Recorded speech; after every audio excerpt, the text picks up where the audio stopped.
Okay, we are live. And my name is Yirser Hotep, and I am actually here at the House of Hotep, which is where I live in Chicago. And I'm very happy to be able to present to you two of our empresses from around the world, you know, not in Chicago, but in other parts of the world. You know, we have friends and connection with people all over the planet. And so we are here today with the Empress and her heiress. I guess I could say your heiress, you know. That's Heiress. Empress, yes. Yeah. So Empress Yamaya, or Yamaya, and Heiress Jacqueline, who is your daughter, your offspring, you know, your twin flame, I guess I can say also, you know, because and so you two are joining us from Spain. Yes, Marbella, Spain. Spain. Yeah. And so this is our second interview. We call this part 2 of Conversation with the Empress. Yeah. And that conversation was great. Our first conversation was really, really good. Yeah. And it was too long ago. It was a couple of maybe 2 or 3 months ago, I think. A lot of things have happened since then. I'm glad that we're able to now catch up and, you know, be able to communicate again on this level and share your gifts, both of you all's gifts, with the world. That's right. We give thanks for that. We give thanks for that. Our gratitude. And we're able to fuse our gifts within our lifestyle brand. So yes, it's really, really great being able to do that. So it's absolutely a team effort in this. Yeah. Kind of like you, most definitely. Most definitely. But when we speak about our gifts, okay, first and foremost, I would say most of us have gifts. That's the biggest thing. It's all about us actually discovering the gifts within instead of looking externally for those things. We have to channel and see what we have in ourselves. And each one of us with those gifts will go through trials and tribulations of those gifts, refining of those gifts as well, because it's almost like showing thyself approved, as we said in the previous video. Like you have to prove yourself to yourself and not so much externally. However, proving yourself internally does help you deal with the external because your gifts will be challenged. So definitely it's one of those things that one of those things you got to stand up and show up for yourself. And I found with some of the natures of my gifts, they have been tried and tested, and some of them at some times have failed because of, first and foremost, the self. You know, I didn't have enough confidence in them. I didn't sharpen my skills by studying, you know, all aspects of them, and then applying them externally to other people. It helped. It just helped me sharpen them. And one of them was my insight and foresight. Always being able to know that you know something and not realize how you know it. So some people would say that's, you know, clairvoyance or you know, audience, whatever, this sort of thing. But a foresight and being able to foretell, as they would say prophetically, certain things by looking at people. And then as I studied myself approved, being able to read auras and energy. And as we say, we are able to telepathically speak to each other, say things to each other. It used to frighten me. And oftentimes because I could look at somebody and see what they were thinking, and it's almost like they knew I could see or knew what they were thinking. And depending on the person, it would work either way. It would either become confrontational, or the person would, you know, leave the space, try to get away from me, or some would actually just be rather just upset that, wow, what? And others would kind of like, you know what I'm thinking, or want to tell me everything. And I'm like, okay, I don't really want to know your business. I just saw that. I want to go this way. So it's kind of catapulted me several times over to really tap more into my gifts, because I found how beneficial it was for myself first, and then, you know, applying that same application for other people. So foresight, you know, reading, you know, all that stuff. Yeah, well, we're gonna get deeper into that because from the last interview, from listening to the comments, reading the comments that people was making when we posted it to YouTube and to Facebook and so on and so forth, is that people appear to be very interested in your abilities as a empath, and maybe I could say a psychic. Somebody who has this connection to the spirit world or to the unseen world, you know, because those things are very important to me, you know, in terms of being a yoga practitioner, a yoga teacher, and so on and so forth, you know. And but what I wanted to do, I wanted to preface our conversation with telling you some things about what I've been going through, you know, just a little bit on the surface, you know, but just you know, like as you know, I think you said you lived in Chicago before. It's very cold here during the wintertime, you know, and I never complain about it, but normally I'm on an airplane going to Jamaica, but I should be right now, you know, but people sort of waited to the last minute. They started calling me up a few days before the trip was supposed to happen, and then I said, well, you know, I didn't follow through with the trip because of the fact that, you know, you all waited so long, you know, and so now everybody's telling me, saying, I want to go to Jamaica. I want to go to Jamaica, but it's a little bit too late. But I went to Atlanta, and as you know, I have a great granddaughter. I went to Atlanta to see my great granddaughter for the first time. She's 2 years old, right? And so I finally went there to see her, and I had a wonderful time spending, you know, with her. My daughter, who's like your heiress. I have a daughter, Yabo Kia, who lives in Atlanta. And she's also a priestess in the Ifa tradition, you know, along with her husband, who is a Babalao from Nigeria, you know, and I had a wonderful time with them. You know, we went through some rituals and did some spiritual work together, you know, and but when I came back home to Chicago from Atlanta, which was, you know, warmer than Chicago, you know, it was 45 degrees in my apartment. But I set the thermostat to 72. So when I come back, it'll be warm. But something that happened to the pipes. My building is it was built in 1895. So it's old. So the pipes are old in the basement and stuff. So at any rate, I had to work through all of these different issues with the heat system. And then some pipes broke in my son's apartment upstairs, and the water leaked down. And so I went to 4 o'clock in the morning to this big flood, this big deluge coming down from the 3rd floor to the 2nd floor to the 1st floor where I live, you know. And it was focused in the kitchen, but I was able to, you know, figure it out and get everything shut down and, you know, stuff like that. Wow. So then I had to do training this weekend. You know, we do concealed carry, you know, which means that you're learning how to, you know, carry a gun and fire the firearm and protect yourself and what the laws are and stuff like that, you know.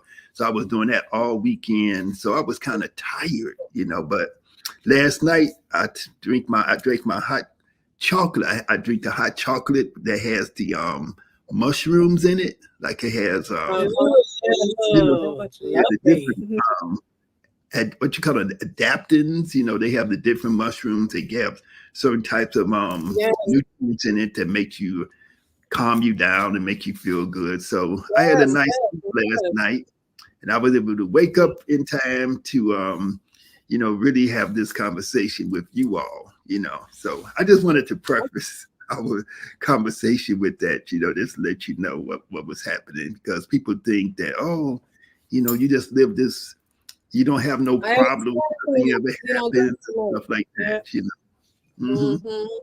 Oh, most definitely. Yeah, but the other thing too with you what you mentioning that, because oftentimes when things do happen to us, we have the tendency to take on that energy, like this is happening to us instead of happening for us. Mm-hmm. I mean, and it's kind of hard. Of course, it's kind of hard for you to think this is happening for me, for a better reason, or because it's going to segue to something that will lead into a expansion of something. We have a problem with thinking that, because we've been trained to think that when something that happens out of our control, that is happening against us. It's happening. This is going to happen for something bad is happening for me right now, or to me right now, and it's out of my control. But oftentimes what I found is sometimes it's symbolic of something that is happening in the spiritual realm. It's happening in the spiritual realm, but tangibly it's happening within this realm that we can see. So, I mean, the depth of it, I know it's water. Okay, it's definitely water. But you said it was coming down, and the depth of that, it was coming down from the higher ups down to you. And it's like an overflow. When you were mentioning it, I stepped outside of the natural aspect of it and just heard from the spiritual side. And the depth is, you're still fine, you're secure, because of course these are tangible things. But all I heard was like there's a mantle coming down, there's an expansion, there's an overflow coming down for you. There's something that's new, especially in this day and age now. I mean, it's all spiritual truths this year. So we're all going to be dealing with different things. As you said, people think you live such a life that nothing happens to you that most people would find is a negative in the natural realm. But it's all about what we said in the last video. It's how we take what happens to us in the natural realm, how we perceive it, how we use that. Do we take that on like, oh my God, my whole life is over now? Do we use that as an opportunity to say, okay, well, maybe you're right. This was built in 18 something, da, da, da. I needed to take care of that. You know what I mean? And, oh, well, let me look at this on a different or from a different perspective. So yeah, I just heard like, wow, you're being downloaded with something as well. But the thing about it is that everything is going through transitions. We're into the calendar year of 2024, yes. And that exactly. It doesn't have as much of it has a little bit less of a spiritual meaning as it does more just the change in time, the way that time is measured in the mainstream world. But what I find is that for myself, what I find is that I have to have a lot of resiliency, right?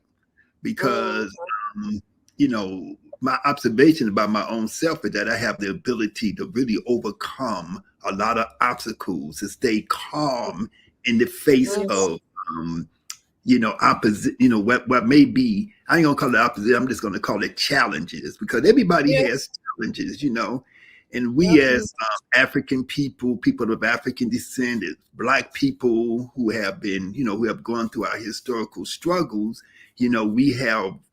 we are able to be here now just to have this conversation, and people listening to us, and people still around us surviving and doing what they're doing and actually thriving, because we do have this internal reservoir of resilience, and I think that the thing that you do, you and your heiress, you and our heiress, I would call her our heiress, because she carry on the mantle for all of us, but you provide us with the ability to even find more inner strength to overcome our challenges. Yes, Ashe, most definitely, most definitely. I agree, totally agree. Yeah, it's all about handling it in grace, right? Really, because someone can go through the same thing as you, and they're like, as you said, what, my life is over, all this type of stuff, and we don't have to, I'm saying us collectively, don't have to talk about it all the time. We don't. Some people thrive off of talking about about their struggle. They thrive off of it. And it's just like, okay, I went through that last week. I'm not here talking about it. I was able to, you know, take it in, handle it, and control it. But people thrive off. They go on the internet. Oh my God, my life. It's like a good press for them because they rather do that than actually, you know, deal with it. Exactly. Deal with it and share a story of overcoming it and, you know, winning the challenge, this sort of thing. So it's all in grace, all in grace. Because we all go through the same thing, basically. It's just how we handle it. Yeah. handle it. Yeah. Yeah. Good job. Definitely point. Absolutely. Yeah. Good job, Judy. Yeah. Well, so Heiress. So since we didn't, I don't think we had a chance to talk to you before. So how was how does it feel for you to be the daughter and heiress of such a powerful woman? And what is your role in the endeavor, the enterprise that you are having together? It is, over the years, it's definitely the acceptance of being next to such a powerful individual, and also knowing and accepting as well, even though I am her blood, there might be traits in her that at this time, or I'm not going to say never, but at this time I might not be able to access. However, I can do her service by, for example, when it's time for sessions or whatever, I'm the one that's making sure, you know, all the little things are correct so she can thrive in her gift. She doesn't have to worry about the internet connection, have to worry about this and that sort. Exactly. Sage and everything. Exactly. Sage and everything, the arm bearer, and just really being that the right hand. And I give all gratitude. It's phenomenal being in the position where you're seeing prophet, a sage. There's so many words that I can describe her, and I'm sure you can describe her as well. And seeing the mantle and seeing the evidence of the trials and the tribulations, and her actually getting how do you say, getting insight off of other people's things, and it's actually they don't listen to her, and then ends up turning out to be true. And it's just like, whoa, you guys, it's like, if anything, because I was in a position where I was younger and I wouldn't really listen to what my whispering. The whispering. I wouldn't listen to what my yaya had to say. You know, I was like, no, it's okay. What are you talking about? Of course, listen, listen. Even to most of the parents that are of balanced mind, obviously, they know, they have insight. And especially someone that's, you know, an alien in herself. I call her an alien because because it's like 1 in a billion type of thing. So I know how it is when I don't listen, and then months later I'm like, dang, she actually was right about that. So when I see her give insight to other people, I'm like, guys, hello, she's actually onto something. But then you can't really force that on somebody. So for me, again, all gratitude, and I'm here as an assistant right hand, and then anything that's meant to be passed on to me is going to be an example of her and my little, 2 cents She's in starting there. to use You it. know what I She's mean? And then I share that out, obviously, to the next generation and the generation after that. Most definitely. She's starting to use it, though, Shira. She's starting to use it. I said, what you take from me, you take the good, and you pass it out to the other ones. So the seed that's planted, you're going to plant seeds, and it's going to reap a harvest.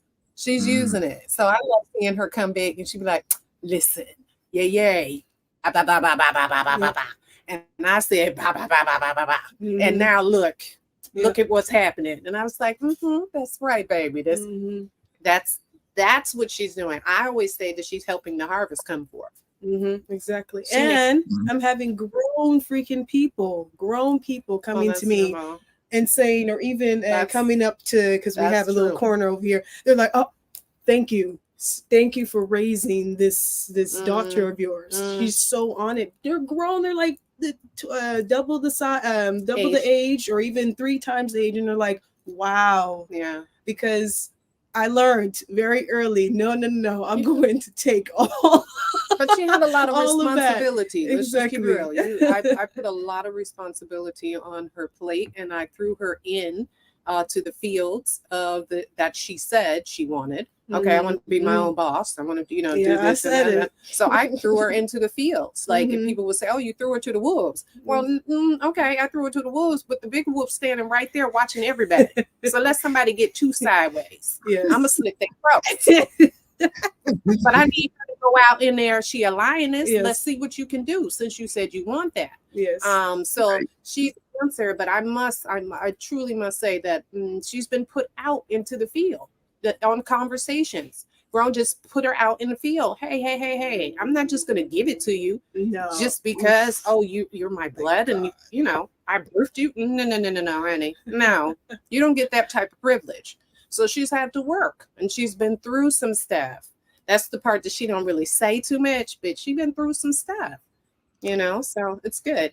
Well, as you know, and as I'm sure a lot of people that's watching know, raising children is very challenging. And to me, from my experience, things rarely go the way that you expect them to go or the way that you want them to go, because you're raised. Because when I say, I'm just using the common vernacular, raising a child, but when you're trying to nurture, your offspring to become what they are supposed to be, because we cannot make another person be what we want them to be. They came here for a purpose, and I think in the African tradition, in the native or traditions, that a person comes onto this plane of existence with a purpose.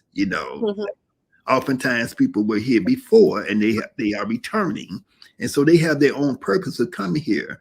So we can't make them conform to be exactly what we want them to be, but we have to also influence their growth in such a way that's going to help them to develop the resilience, develop the insight, develop the ability to become good decision makers and good shepherds of their own life path, And so, I have 4 children myself, and I've been blessed that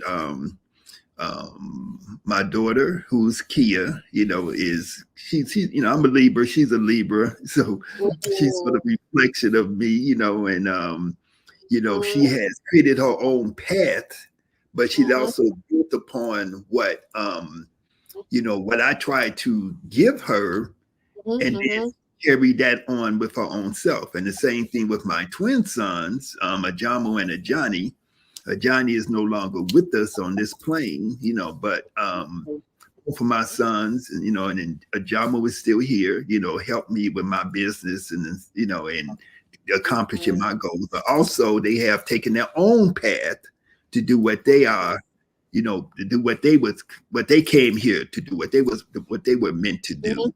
And so being a parent is very to me it's a challenge, but it's a challenge, but you have to have the insight to know that it's not really a challenge. It's just flowing with the flow and dealing with things the way they're supposed to be.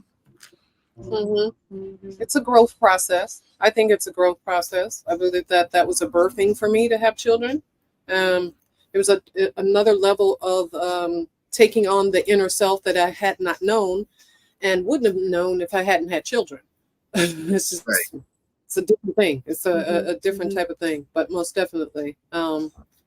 As you said, you had twins. This is a twin. She's still here. The other one has ascended. And even to go into that particular side and watch that spiritual intertwining as well as independence. Because, she's a Leo. I'm a Pisces. Look at that. This is fire and I'm water. And I always say to her, you know what? All I did was help her balance her fire, to learn how to simmer it, turn it up when it's needed, lower it down, because I had to learn how to tend to my water, which is emotion, you know, not let it overflow, let it roll with some consistency, you know, so we balance each other out. And in that and she's double of that, because of course the twin boy, they operated together, and you got to see that energy, and I can see that energy in her now to this day, and it just switches on. And I had to like help control that, because it is two, her father or their father and myself lay down together. That's two spiritual energies coming together, and it's meshing as one. And I had to realize, you said, yes, there might have been challenges, but the depth of that was education for me to realize that, okay, this is me. But wait a minute, let me look clear. Let me not take away the emotions and look clear and see this child, or see this person, this individual for who she is, and then look at the traits. Oh, okay, that's me. That's her father. Now that I can see the difference right now, I need to help her see those things so she can evolve and create her own self, because she's coming with her own purpose, yes, but she's coming through with energies of two other spirits. She has to know how to combine that, how to use that, how to craft that for herself. And to say the least about her is that's one of the biggest things I've seen her mature into, because it can be one moment it can be very snappy, you know, just all throttle like her father, just pow, you know, and the next minute she can be kind of laid back and tranquilo into herself, introverted, you know, like her mom. She needed to like mish those together so she can stand on her own foundation, even if she's, you know, taking that leap from that which she sees in present day, as far as myself. Yeah, well, you know, when I look at both of you all, because you know, I have not had the opportunity to meet you in person yet, but we will, you know, soon. And you know, I get a lot of you know, information. I'll put it like that when I observe both of you all together and separately. You know, just you know, watching you all and listening to you and seeing the things that you're doing. You know, so it's a lot of spiritual things that's going on. You know, and I kind of pick up on them. You know, but I'm not gonna go into a whole lot of detail about it. You know. But you know, over time, you know, we'll talk about certain things. You're gonna keep us waiting. You're gonna keep us waiting. Put a movie trailer up now. You're not gonna show us the movie. Yeah. I put the trailer out. What you saying now? Quit playing. Yeah. Yeah, but you know, I mean, because there's a lot of parallels. Like you know, one of your twins have made their return to the ancestors, and one of my twins has done the same thing. In fact, my oldest son also, you know, he made his transition first, and then my you know, one of the twins, Johnny, you know, he went to the ancestors, you know, about 2 years ago, you know. So and so, you know, the other piece is that, you know, we have a lot of challenges as parents. And one of the things, you know, and I never imagined that I would be able to maintain my sanity, really, if one of my children was to make a transition. But then, you know, before me, but then at the same time, you are amazed at the fact that you are able to handle that, and that you can find the inner strength to overcome what you perceive would have been something that would have been totally devastating, and maybe discombobulating, or causing you to become ineffective or stop doing what you were sent here to do, or that you would become so depressed. Yes. You know, stuff like that. And so one of the things that I do to help me to not, you know, fall into those types of negative patterns is that I think about, you know, okay, I got these issues, I got these problems, I have these challenges, but then I say, look at these other people.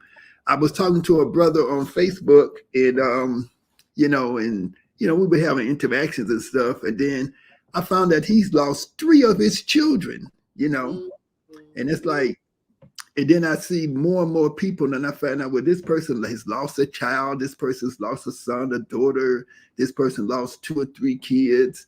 And then you see what's happening in other countries around the world where people are being bombed. You know, you sit in your house and your whole house is exploded from a bomb because somebody is trying to kill you. Is not trying to kill, they're literally killing you. And you may lose your whole family except for yourself. You know, and so then you know, you think about all these things going on in the world, and you say, well, you know, some people have it much more challenging than me, and that they continue to you know, you got to continue to move forward. You see people gaining great strength from the challenges that they have, you know. So, you know, yeah, so I'm sure you have some thoughts and ideas about that, you know. Now, what do you know? The part of because I speak about Jeremiah, and the depth of it is there's still the place that, okay, I'm the mom. I went through a lot of spiritual thing there, and that's really, it's in depth, and I got to see a whole lot of stuff, and that's where my spiritual awakening went in, I would say 100-fold, with his transition, 100-fold, to a point that it was being able to watch and see spirits move so quickly, on people, around people, the whole nine. To a point it carried over, calling things forth, where you would say people can, you know, a traditional where they call forth rain and different things of that sort. I went through all of that process within a very short time. So it was like a Mack truck hitting me throughout all of it, seeing the people that are around me and seeing them quite clear. And them having such a, what is this movie that the guy fell in the hole? It's sunken, in the sunken place. Sunken. Yes, in the sunken place. Yeah. I saw all of this before the movie came out, like to be able to see people that were literally walking around me, and spirit was like, listen, that's person, I know you love them, but they're in a sunken place. You can choose to jump in with them, but you're going to sink further. So how you have to learn how to be attached and detached. So I went through so many different realms of that, in the family as well as friends, and then outside in the community. The other thing I got to see was the transition of the spirit here, because she also then too had to walk through something, because they were used to playing with each other, protecting each other. They came, you know, they were in the same casing. They came out individually, but then they were like collectively moving all the time, you know? And I, from day one, always treated them like they're a person. I'm not going to gaga Google you. GrandRising. Good morning. Hi, baby. How you doing? I'm speaking to them like they're beings. There's no need for this, right? So they were already mentally stimulated and interacting with each other. Now, the depth of what I got to see spiritually, and as you said, some people will have many different challenges. What we do, oftentimes we hear more about the parents' reaction to losing the sibling and the child, but we don't hear the siblings talk about losing the sibling, especially those that are so close, the twins, you know, this sort of thing, how that is for them. What I got to see from the outside was her going through such a transition. You know, I was 3. Yeah, she was three and a half. Yeah, Yeah. She was going, and I remember the depth of. They both had their own traits. One was more of a drinker. Jay was more of a drinker, always drinking. You know, you can give him something, he'll drink something again. This one, she wanted something to eat. They're extreme. They're delicious to me, of course. He's long, thin, and tall, and she's tall, but she's thick, and you know, absolutely what we would say male and female, completely complete. And but fully grown, you know, because I'm 6'2", so they were not small babies. These are like, okay, you're 3, but you look like you're 5. Wait, what? So they had that same energy.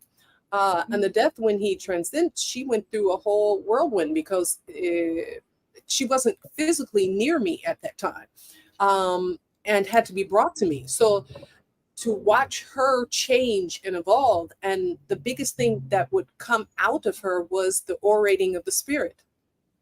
And myself and my partner at that time, I turned and I was like, look at her, and the orating of the spirit kept coming out, where she was only speaking in the unknown tongue. That was like and I, because of course I enter and understand that and had the gift of interpretation, could hear what was calling back to me. But as she kept growing, I could see she was going back and forth because she felt like, I can't speak for her, but what I saw was more like she was couldn't balance. Wait a minute, where's this? Where's this side of me? Where's this? Why isn't he talking to me? Because Jay has such a very strong presence. I could, if we were walking down the street, even now, his energy and presence, I know, boop, okay, that's him. Okay, there it is. The number threes, why threes vibrate with me so heavily. I know when someone else is ascending heavily. If I see celebrities, things of the sort, I get, because I'm just connected to that vibrational energy. That's one of the portal numbers for me.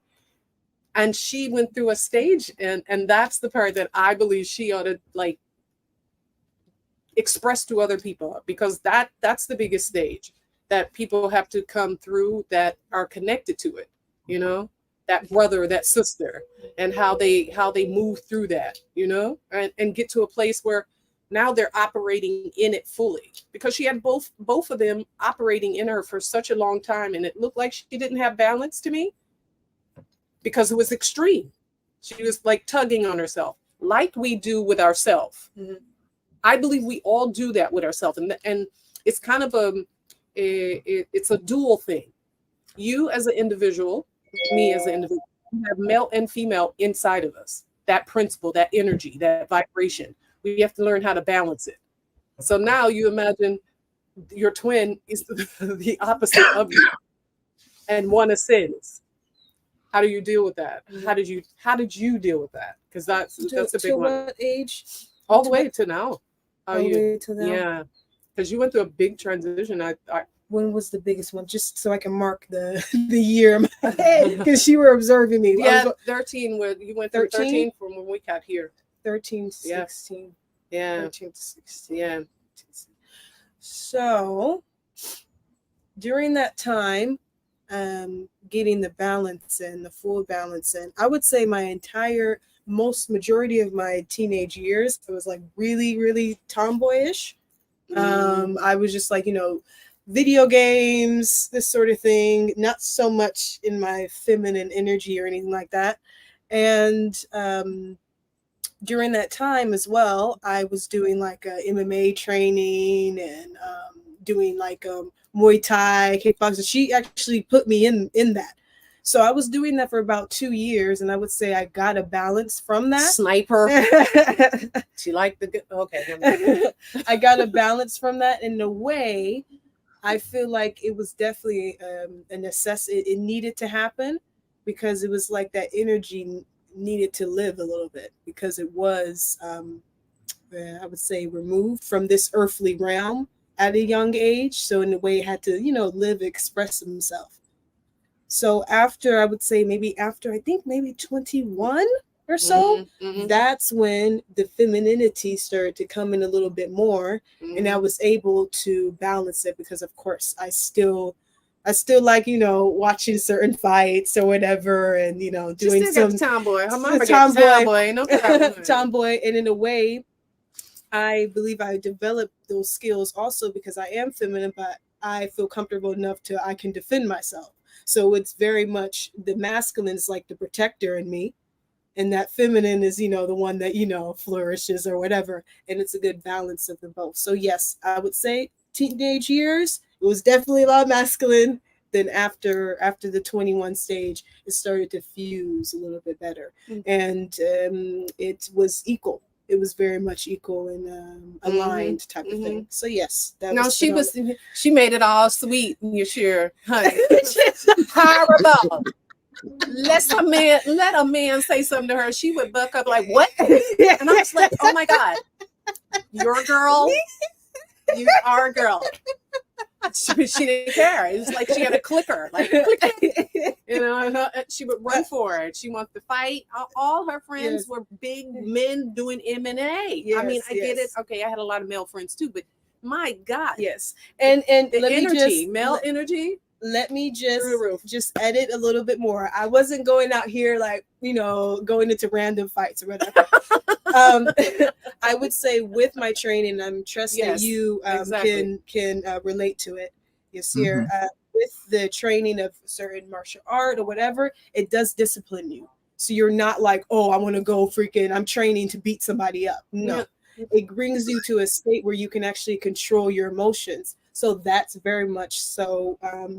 When it came to, I would just explode or whatever, keep it bubbled in, and next thing you know, I'm like, it helped me control it. It did. It really, really did. Where it wasn't like, I want to just beat this person up, even though I have not actually been into any physical fight, and I'm not planning on to at all.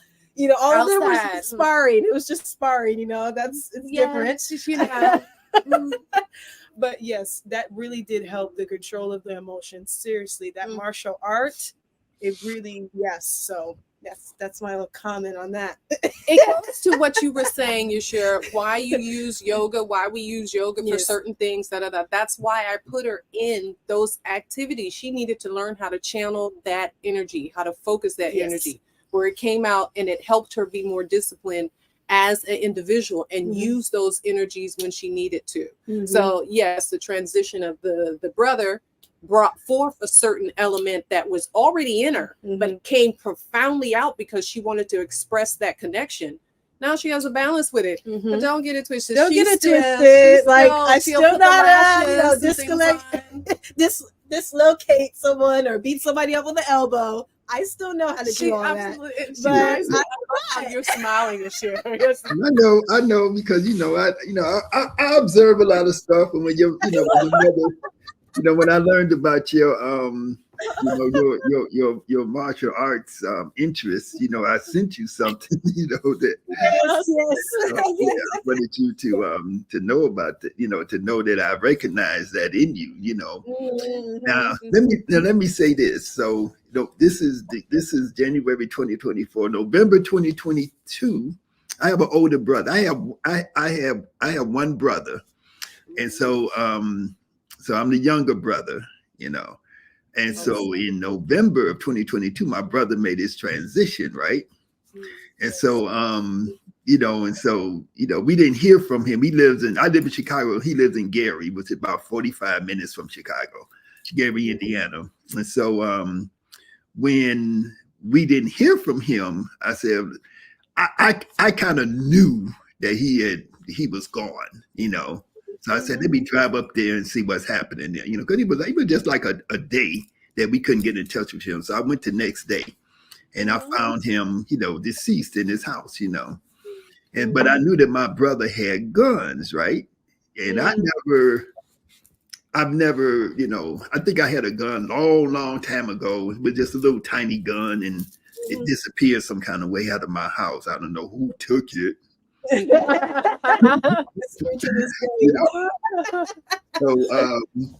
But at any rate, so I went to his house, and I was able to recover his firearms that he had in his house, and he had, and so you're talking about like the spirit of your sibling and stuff, communicating with you. So I just got very interested in firearms.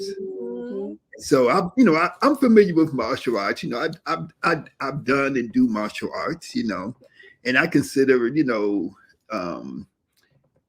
art of understanding how to use a firearm to be part of martial arts.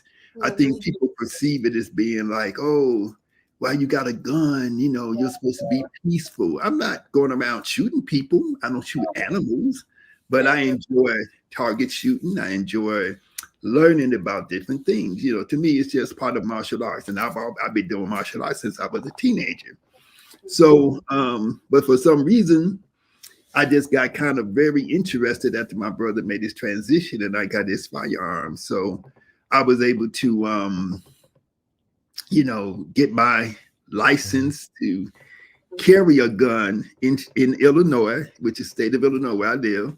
And then I got trained to become a firearms instructor and to train other people in the use of firearms and also in to be able to certify them to become licensed to carry a firearm. Awesome. And, so I started a business called Lawrence Tactical Solutions, and then I found that my cousin is an expert in shooting. My cousin Stan Lawrence, maybe he's listening. He's an expert. And, he's been an expert because he started learning about this stuff in the 60s, I think, or at least the late 70s, or early 70s. So at any rate, I just got into all of this gun stuff. And I think part of it is because of the influence of my brother's spirit, because he never took me to the range. He never tried to, I knew he had this big cabinet full of guns and stuff, but I never paid that much attention to it, And so now all of a sudden, when he make his transition, it's like, damn, I'm like, everybody who know me talk about me. And then, they make fun of me or stuff sometimes, because they like, you went gun crazy, But I just find it very interesting. I find it enjoyable, So Question, I can relate to your martial arts, huh? Question: Did your brother teach people as well? No. Or did he? So look at that. But, it was passed on to you, and now you're teaching people how to protect themselves. So it was like it needed to be passed on. Interesting. But I don't know, I'm sure that he it's like he wanted to take he never offered. I don't remember him offering to take me to the range, or anything like that. I probably would have went. But I know that he offered to take my sister. He wanted to give her a gun, and he wanted. So I'm sure that he might have taught some people, but he didn't. But I'm sort of doing it. I'm trying to do it as a business and in a way you did. Yeah, and I'm trying to do it as a means of because when I started getting interested in shooting, I saw that there was a need in our community for people to really learn how to do this properly, to be safe, to not allow their children to get hold of firearms and take them and shoot themselves with them and stuff like that. And what you were saying about being a martial artist, because to me, firearms is part of martial arts. You got edge weapons where you can use those, and you got firearms. Firearms is an extension of martial arts. And so learning how to use them properly so that you don't hurt yourself, injure somebody else, or get yourself in trouble legally. And like what you were saying, martial arts is supposed to teach you how to not have to use martial arts against somebody, how to avoid situations, how to develop the wisdom and the self-control, not to allow yourself to get into trouble. And that's really what we teach.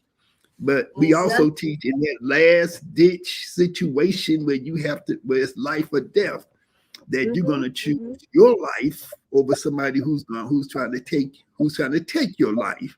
And I don't care if it's with your fists, if it's with an edge weapon, or if it's with a firearm. You're going to use whatever is necessary.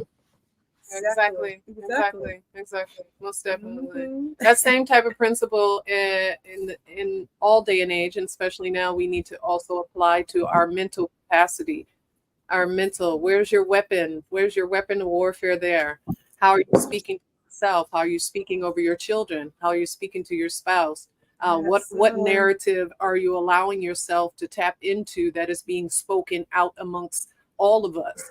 It's the weapons are definitely, or we say the choice tools of weapons should be applied in those areas, because Just because there's not a physical threat in front of you does not mean there's not a verbal threat being amplified on you, around you, to you, or by you even. So protect yourself in all forms.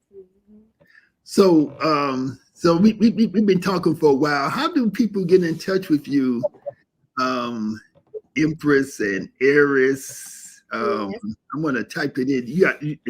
Is it your website or? Yes, you can go to the website. It's Yamaya Faye. It's Yamaya Yama Faye.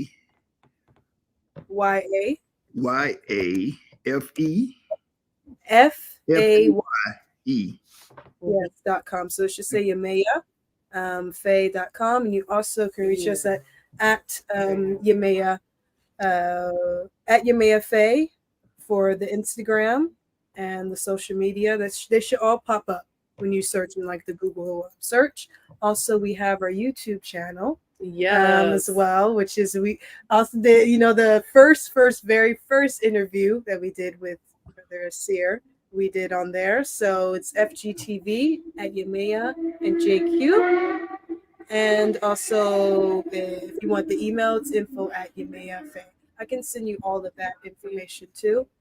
I'm just putting it into the chat. We have quite a few people coming in on the chat, and I want to put it out there. Do anybody have any questions? I'm learning how to do all of this stuff. A sister set up the StreamYard. We were doing our podcast together, but now I'm trying to learn how to do this on my own. So I know people are saying hello and Hotep and Uncle Jasaneb, but I just wanted to give people an opportunity to ask a specific question, because you do provide the service of spiritual counseling. Is that correct? Can I say it? Can I put it like that? Yeah. It's I believe I could hear what you're saying. It was kind of messing up there. But yes, most definitely spiritual development. So that's all aspects. So that could be shadow work, dealing with traumas, cutting cords, as well as allowing ourselves to tap into some rituals, which are spiritual baths, connecting with numerology and how that equates to your life purpose and path. So using your age, your name, things of that sort. And oftentimes I deal with of course, yoga. We do the yoga, and Heiress tends to do more of we do the meal preps, as you know, and the weight loss. So she does the physical, and then my physical is weight loss, because I used to be 210 pounds. I would inflectuate between them two. I know. So I lost all that weight, and majority of it was the mental. So if anyone needs guidance on that, that is something that I do specialize in. I do specialize. Yeah, she does that weight loss as and well. Then I just want to see. So also just to make sure, the Yamaya Faye at Yamaya Faye is at the end. It's FAYE. It's same like the website. Yeah. So just need to make sure that's there, and then you should be able to find that on the Instagram, and then my Instagram is at JQ Mindful Bati. I'm pretty sure I can put that there somewhere. So we kind of cross boards across. She does the weight loss as well. We guide people with the meals and things of that sort. But as she said, the biggest thing is that mental capacity, mindful, the mindful body is definitely something she vibrates in, and she does some rock shacking and dancing as well. Yeah, some dancing. That's that sensual part that we all need to vibrate in, which she actually started to really, as she said, after 21. After 21, I went to the dances, so it was perfect. So dancing, and then boom, I can hit with an elbow if I need to. Ain't nothing wrong with that. Ain't nothing wrong with that. So yeah. Oh my God. So we have a comment here from Sister Tamara. Tamara Said hello from Rockford. Rockford is a suburb, a small town outside of Chicago. And she said, I am also Libra, mom of twin girls. Great session, right on time. Thank you. You know. Yay. Lovely. Yeah. Absolutely. So you know, and you know, and for those who have twins, you know, in Nigeria, you know, they call twins ibejis, and so twins are a blessing, you know. And so you know, when I found out that the mother of my children was having twins, I was happy, and I said I want to have two boys, you know. And I don't, you know, yeah. I mean, if they would have been girls, I would have been happy too, you know. But yeah, but I was just, you know, but in my sons, both of them became great martial artists. Wow. You know, dancers, African dancers. They are phenomenal dancers, and then they moved when they got into their late teens and their 20s, they got into hip hop dance, you know, and tumbling and flipping. And so they're like you know, they're like tremendous, you know. Can you hear me? Yes, we can. I was asking her what the name of that dance is that is so popular here too. It's because we have a lot of Brazilians here, so they do the capoeira. This one here, so nice. And then the fact that the history behind capoeira is amazing. Like they would do the dance, and then when you know during that time when those other people will come in, they will act like they're just doing a dance, but in a way they're actually practicing a martial art. That was so phenomenal beautiful. When I heard that. Absolutely phenomenal. But you know, at our studio here in Chicago, we offer capoeira classes with Dr. Kamal Rashid, and I've been to Brazil many times, and I've been around some of the masters there, you know, but people may not understand when you hear the term capoeira. And my good friend, my great friend, Wayne B. Chandler, he's also a capoeira master. I don't think he does it like he used to. But he was a phenomenal, I think you call it capoeirista, you know, and it's an African martial art. It's disguised in the form of dance. Yes, exactly. It's so beautiful. I wanted to do that. So want that and fencing. Those two things I really want to get into that and fencing. And it also has. I learned that it has influenced, something that was African. Of course, we know Brazil. There's a whole bunch, even though they might not call themselves Africans, there's a whole bunch of Africans in Brazil. It actually has influenced the modern, even hip hop music of Brazil. They have that, you know, the drum, that drum beat, it's everywhere. So that's something during the time we have to go to Brazil. We haven't been to Brazil. It is influenced. We haven't lovely to go. But you know, we have a trip set up for Brazil in October.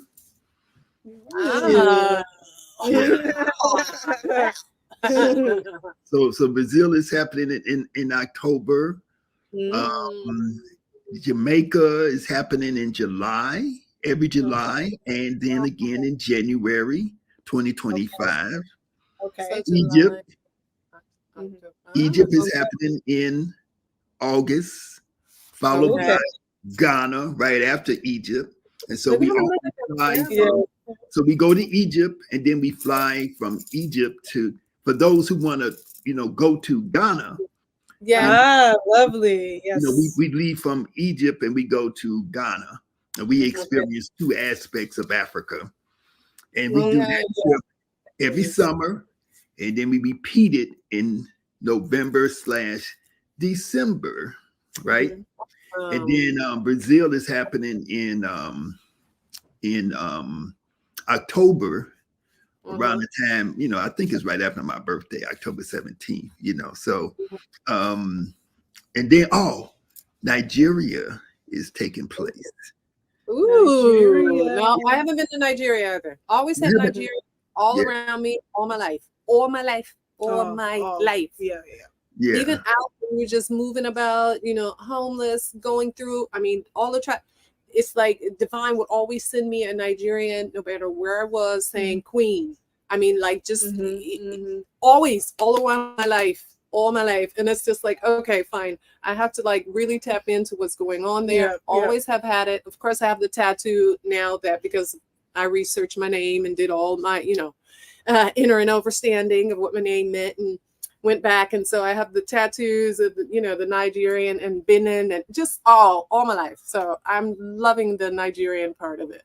Haven't gone yet too. Yes. And when is that trip, the Nigeria one? Nigeria, my daughter is organizing that trip. It is either in April or May. I can't remember if it's, I think it's in April.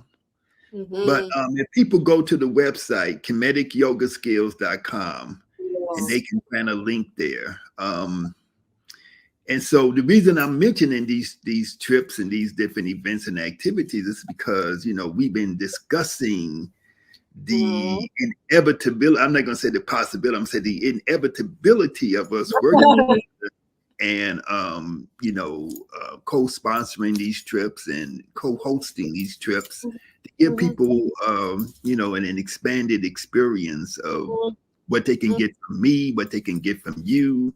In the past, I've done trips with Wayne B. Chandler. We used to do something called Alchemy of Inner Empowerment.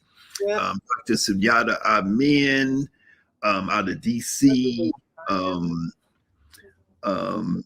Jill Menard out of Houston, who is a fabulous yoga teacher who is now acting because she's actually the actress now, you know. So, well, she's been an actor already, you know, but phenomenal people, you know, I've been able to work with, and also working with Jabari and Anika Osaze, you know.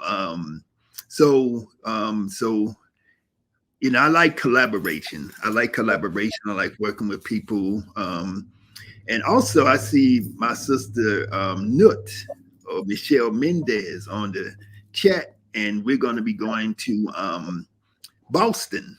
Okay, me and Jabari Osaze, we're going to Boston in February to do a lecture and a workshop that's honoring Dr. Runoko Rashidi. Wow, that's beautiful. We're going to do a workshop called Alchemy of Kemetic Yoga, where we're gonna for the full, I think it's February 16, 17, and 18. So we'll be in Boston, Massachusetts, and then we're gonna do a tour of the Metropolitan Museum in Boston to do a tour of the ancient Egyptian or African wing of that museum. So we do, you know, we're doing stuff like that. A lot of things is happening in 2024, and that brings me to the question of somebody here. Rise to Ma'at Yoga. She says, thank you for all the she says, thank you for all the it was diamonds. Okay. Thank you for all the diamonds, for all the gems, I guess you would say, right? And so she's saying numerology, definitely interested in learning more about that. I've been hearing buzz about 2024 being an 8-year, a year of abundance / wealth. How can we apply numerology today? So that's the question for you. Yeah. Okay. So first and foremost, I would say you need to tap into yourself first. So numerology, find out the numerology for yourself, your name first, okay? Because everything extends from you. The year 8 is, as you so eloquently put, it is abundance, okay? It's opening, but it's also spiritual truths. And the first thing I always tell people, the first spiritual truth is yourself. So you got to know what it is that you want first. You got to know what that is. And I say want first. But the depth is desire is what you need to be applying, because all of us can want something and our wants come and go. But when you desire something and you call that forth as a fulfillment, then that is so. It's almost like placing that decree. So that first starts with yourself. Numerology, you're right. It's an 8. It's the beginning. But the beginning starts with yourself, your spiritual truths. And so, you know, hey, find out your numerology. If you want to, you know, get with us, talk to me. Let's tap into your name and see where you're at and how your chart reads. And then you apply the application, because everything else, because we all can have a head full of knowledge, but no application, then it's kind of like worthless. Yeah. You're just going to flap your jaws. So, yeah. I'm gonna say this. I used to do numerology readings, right? And so I would take the numbers, and of course, I would come up with your, the number to correspond to your name, your birthday, your life path, all those type of things. But then what I found that the numbers did, not only do each number have a symbolic meaning to them that represents certain energies, but also you as a practitioner, you begin to get insight above and beyond the number. Yep. Okay. So once you're working with that, then you find that then I would find myself saying stuff like, well, your brother, blah, blah, blah, or your mother, blah, blah, blah. Or, I would get insight into things going beyond just what the physical number is symbolically representing. Did that make sense? It broke up some. Say that part again. Once you opened up and you were doing the numbers, you would start to say what? Okay, just like if a person's number is 7. So you can say all the things. You can look in the book and it says 7 means such and such and such. But while I'm doing this interpretation of the number for the person, then I'm also getting information coming to me. Yes, because you become what the number is saying. Exactly, because you're a pure channel. I had always asked when I was younger, because as I said, I could hear and see things and blah, blah, blah. And I was like, okay, well, let me do this for you. I need to be a clear channel. A clear channel means that anything that comes to me that is for that particular person, that is for them. So the number is only a foundation. And that's why I say you have to know what it is that you desire.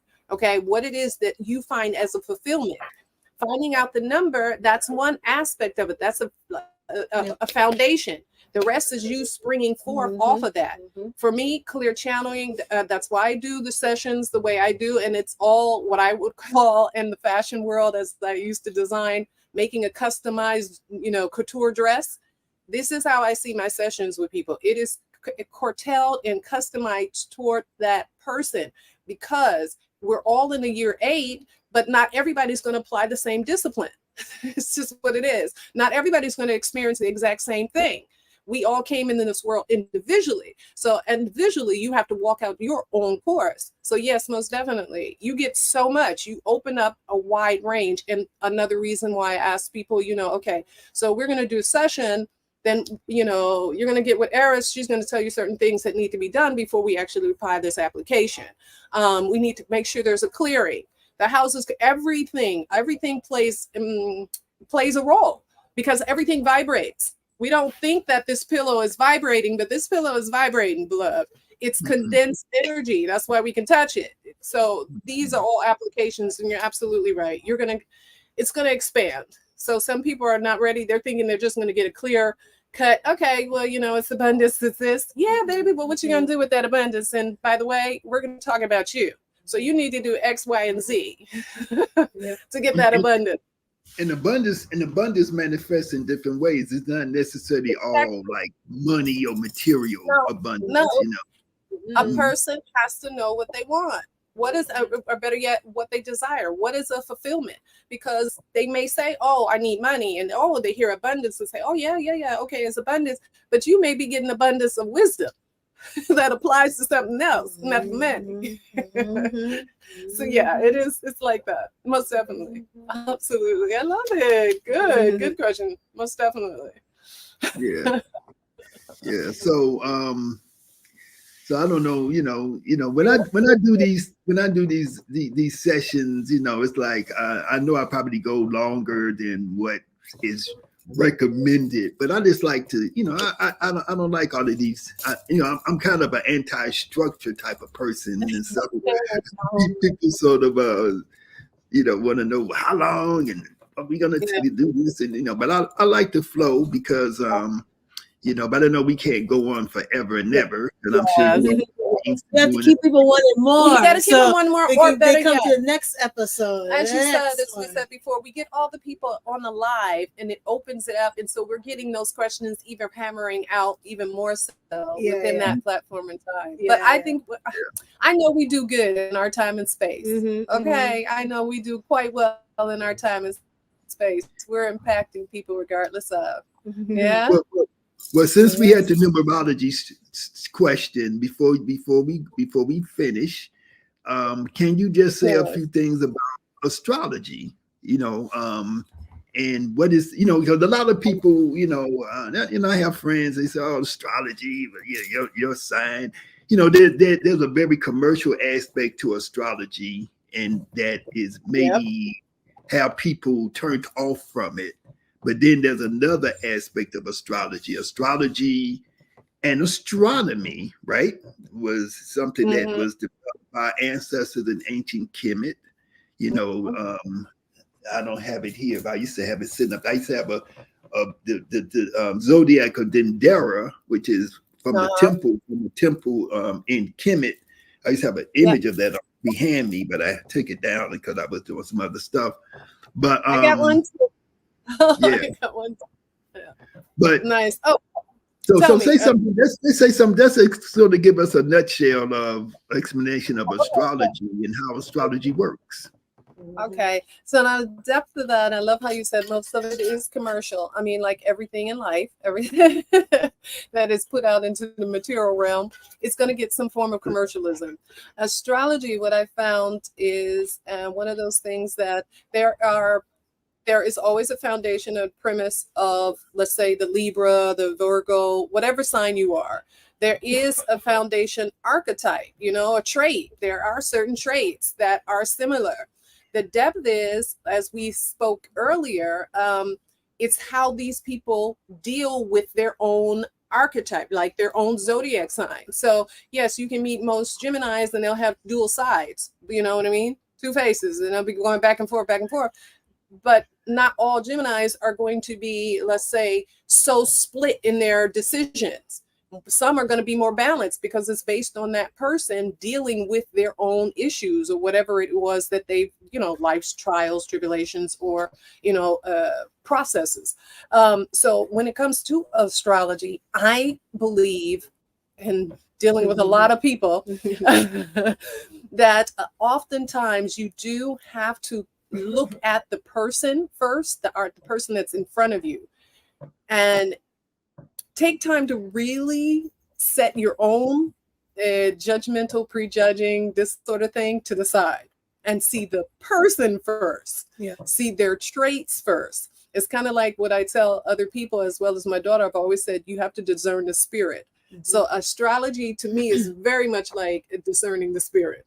You may be born in a certain time and space, but that does not mean you're going to act exactly like the other person that is the same sign as you, because you go about it in two different ways based on how much you have gone through or how much you've experienced.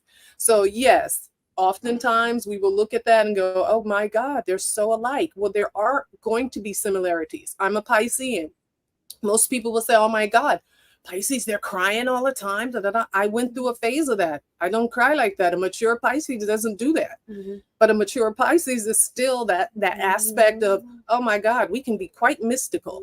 Don't play with us. They're just like, oop, because we're all of the signs put together. So there's graduation stage in each signs. Okay. And that's the depth of people. That's more time, for people to learn. That's not commercial. That's you getting into studying that particular aspects, because all of the zodiacs each have their own representation of archetypes, traits and this sort of thing.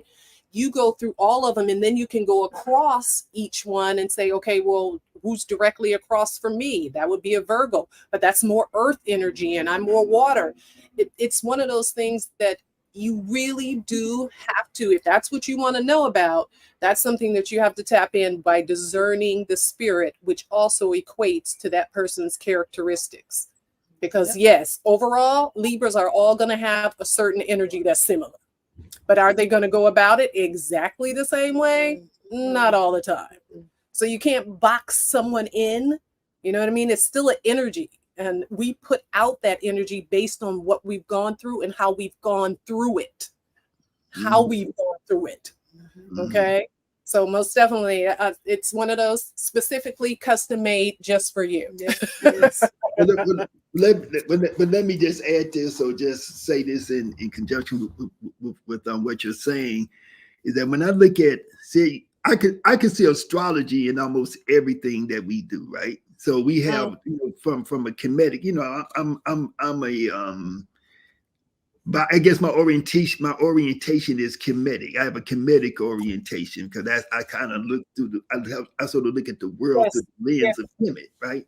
And so we say, so we can see like you have different Neteru, who are the manifestations of beings or entities or spirits.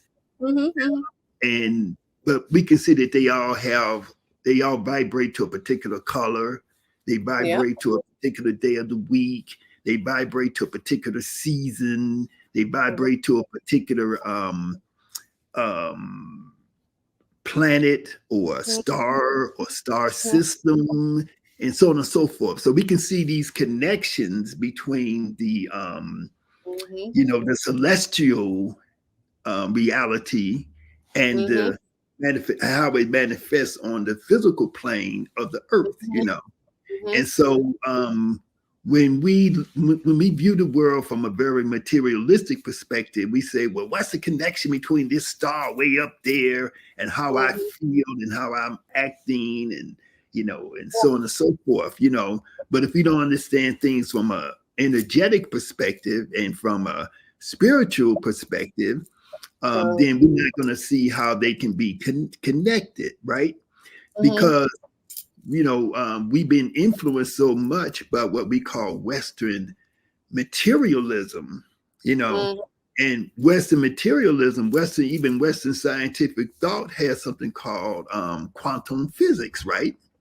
And so we know that from a quantum perspective, that there is a connection between things that we used to didn't understand that they could be connected to, because the phenomenon is operating at such a different level of reality that it's very difficult for us to perceive it.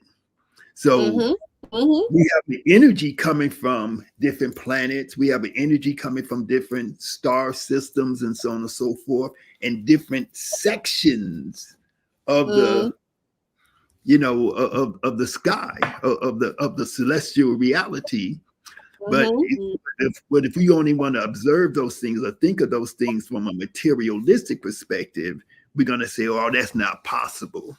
It is possible on the level of reality that we can operate from as African people or Kemetic people. So there was always a connection between the astrology, the astronomy of ancient Africa, and the astrology of ancient Africa. Hope that makes sense. Yes, no, I totally get what you're saying. Most definitely. Most definitely. But you start discerning everything spiritually, it all kind of just, for me, it all just connects. It just starts connecting. Vibrational energy, you can smell the vibration coming off that person, but oh my goodness, let that person speak. Oh my goodness. And now that's me, because I've taken the time to tap into all of my senses and using them from a clear channel aspect, where I go, oh, that vibration that a person reminds me of a Leo. Let me listen to them speak. Let me watch their conduct. Okay, that gives me that. Why? I'm right next to a Leo and I see how that's operated, but not necessarily that person's going to do exactly what she does, but I'm connecting to every sense that I have, how they sound, the vibration that they give off. And then you kind of go, oh, I'm discerning the spirit, really, is what I'm doing. That energetic being, discerning the spirit. That's what's happening. And then I can start reading and seeing the colors in the aura, because I'm allowing myself to be a clear channel. Like, okay, that's the spirit. Ooh, she's vibrating right there in the solar plexus. Ooh, her energy's all yellow. Ooh, okay, what? And you can hear it now start to be articulating it off of their mouth, what they're speaking about. Be like, okay, so she really is in that zone where she's a student right now. She really needs to ground herself in this and that. It becomes a part of your life, your application. So most definitely. And I love it. That's making me think about one of the little pet peeves that I have, and I probably shouldn't even indulge myself with this stuff, but I'm going to because I just feel like it needs. And it's not about you or anything, but the pet peeve is just when people, when you get these so-called Afrocentrists, I don't know what they really call themselves, but they say I can read the text of ancient Egypt, and I can read the Medu Neter, and because I studied from a book that was written by a white man named Gardner, and it's saying this word means such and such. And ancient people in ancient Kemet, they didn't never do yoga. There's nothing about yoga written. There's nothing about meditation. There's nothing about chakras. There's nothing about all these different things. And it's like you haven't done anything. You haven't done anything. They haven't done anything to really cultivate their own inner selves. You know, they just being very materialistic and very superficial.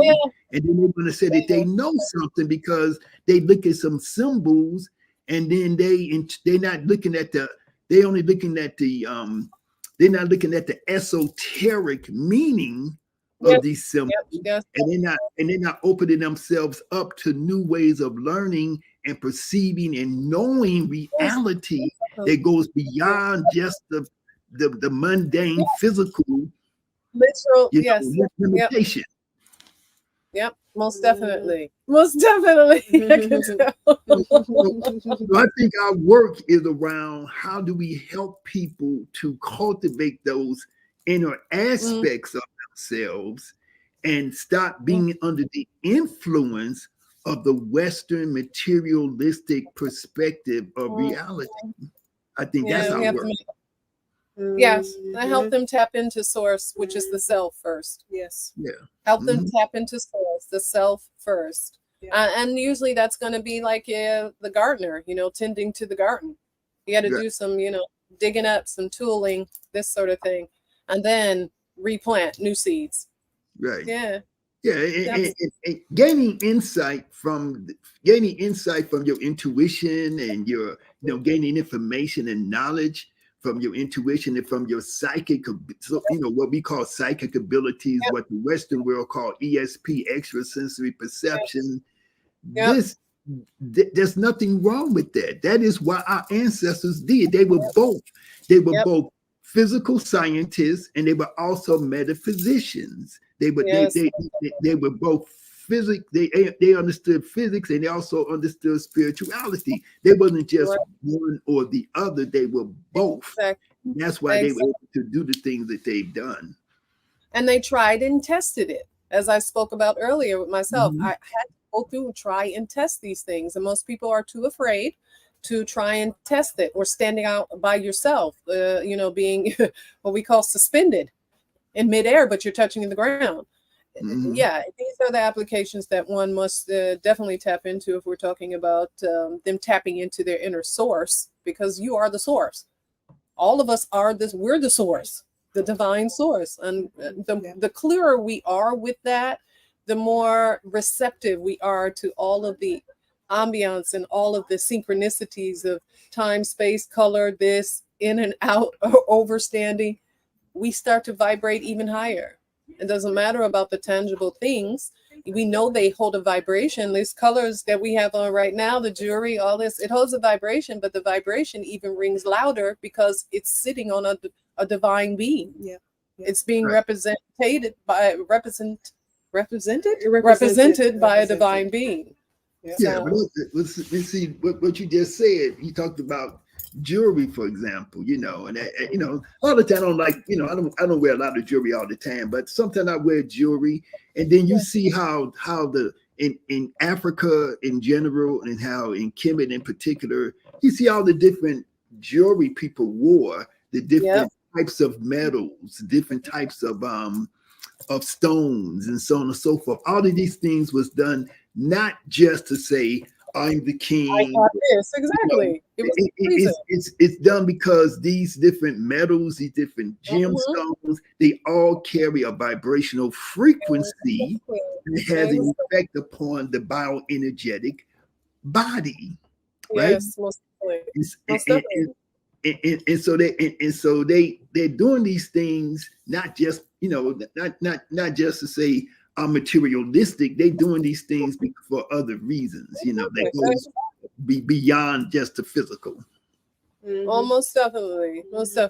We get past that, we soar. Let's put it that way. We definitely soar. Right.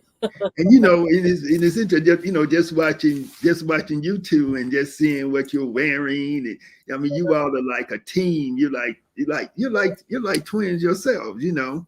And but everything that you do, everything that you wear, the colors you wear, the way you present yourselves, it all has a purpose. It is not just nilly-willy, you know. I mean, I'm sure that you have a reason, or you have a feeling, even if it's not a pronounced, you know, in the front reasoning, there's a reasoning somewhere that's coming out for why you do everything that you do, the way that you and other people, you know, the way we present ourselves. So we have another comment or question here. It says from Sister Shanti Shakir. She says, peace and blessings to all the beautiful panelists. The frustration with decolonizing the mind of melanated people shows up event in mental health as a therapist when I integrate holistic approaches. So I guess she's saying that she's, you know, a mental health, you know, professional, and she's incorporating holistic principles in her work, you know, and helping people. And I can relate to that because as a social worker, you know, which I did for many years, you know, I always incorporated holistic principles, spiritual principles. You know, sometimes I would explain people. I would, you know, when you're doing that type of work as a therapist, a counselor, a social worker, you have to be in tune to the spiritual world in order to help people to the maximum degree that you're able to help them with, you know. Yep, most definitely. It can't just be with the books. It's like raising children. I'm sorry, there's no book out there that can tell you how to rear or raise a child. It gives you here's a tip. Each one is going to be different. You're going to have a general premise, but come on, you have to go through that particular thing. So most definitely, you have to touch into more than just the tangible. Yeah, in my early career as a social worker, I would have I would have to sit down with my supervisor and go over cases, and she would say, and I would ask her a question, and then she said, well, she would like say, well, what does this theory say, or what does this procedure and policy say? She said, well, how do you feel? What perception are you getting about this case, and what direction you need to go in? You know, so she would. So she had. This was a sister, right? So she had enough insight to tell me that I needed to, listen to my inner self about a case, and not just go by, this procedure and policy. These theories of human development and so on, family dynamics and all that kind of stuff. But what do you feel about this? How do you think you should proceed from a spiritual level? Yeah, most definitely. Most definitely. That's where we're headed. We're in a spiritual year, people. We're in a high spiritual year. Yes. It's all been spiritual, but we're in a very high spiritual year. New beginnings. Start with yourself. Start with yourself. So how do you want to end? How do you want to, what message do you want to leave with people from as we end this particular session of our communication with the community. Let's start with the youth. Let's see what do you want to say, but love, what do you think they need to hear this year for the youth? A lot of truth is coming this year as well, and karma, good, bad. It's here. We all saw that interview earlier this year. People are about truth. People are being exposed. So you either be exposed for the bad that you've done or the good. You know, we have the good and bad karma. So yes, it's truth. All I have to say. And I would say it's yeah, it is definitely spiritual truth time. I would say seek that that lies within, you know, seek that spot that lies within the self, and don't be afraid of it, because oftentimes that is the gateway to the abundance and the prosperity that you desire and see as a fulfillment. And those that are around you that are not servicing their own highest good, realize that you need to detach from them, because they're not going to help you service your own as well. And come on some retreats. Let's get those retreats together. Let's, you know, tap into source within self and community wise. And I just give all divine gratitude, because it's every day is a new day, you know. We're able to, you know, wake up and rise and shine and show up for each other, as well as first showing up for the self. I think that's my biggest model and will always be my biggest model. Let's show up for yourself first. Then I can show up for you. I can show up for her if I show up for me first. And trials and tribulations happen to all of them. You, me, everybody. I don't always want to be like, oh my God, I want to go work out. I want to go help. I have to push all past that. I'm in pain. I have to do this, I have to do that. Well, this is me showing up for me. This is me watering my own garden. You know, I'm a garden. I'm a flower. So I have to tend to my own garden, my own water, my own flowering. And if somebody that's next to me can do that for me too, then it's a whole field. We end up becoming a field of harvest, a harvest to, you know, therein. It's truly, that's all I can say, you know, it's really that. And I look forward to seeing some of you up close and personal, hearing the comments, this sort of thing, because I thrive when I'm also able to help you thrive too. That's the biggest thing that I've learned with teaching in any capacity, whether I was in the fashion world or just dealing with spiritual things or day-to-day basis. Okay. I thrive when I help somebody else thrive. And it helps me sharpen my skills so I'm able to articulate what it is that that person needs to hear as a clear channel, seeing things through. Ashe to you, Uncle Job Saneb Neb, Master T.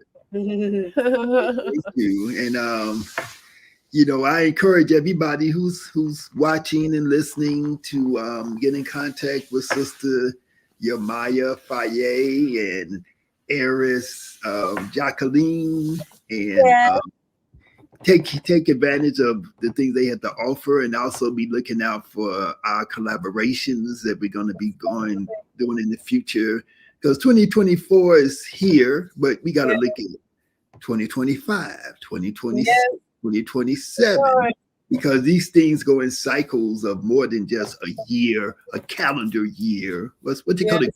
Gregorian calendar, you know, it's all kind of different cycles and sub-cycles and big cycles and smaller cycles that's taking place that we have to take advantage of, you know. And so, you know, we're talking about the future. Take advantage of your own cycle. Tap into source. That's what they take advantage of your own cycle. Yeah. Right. Okay.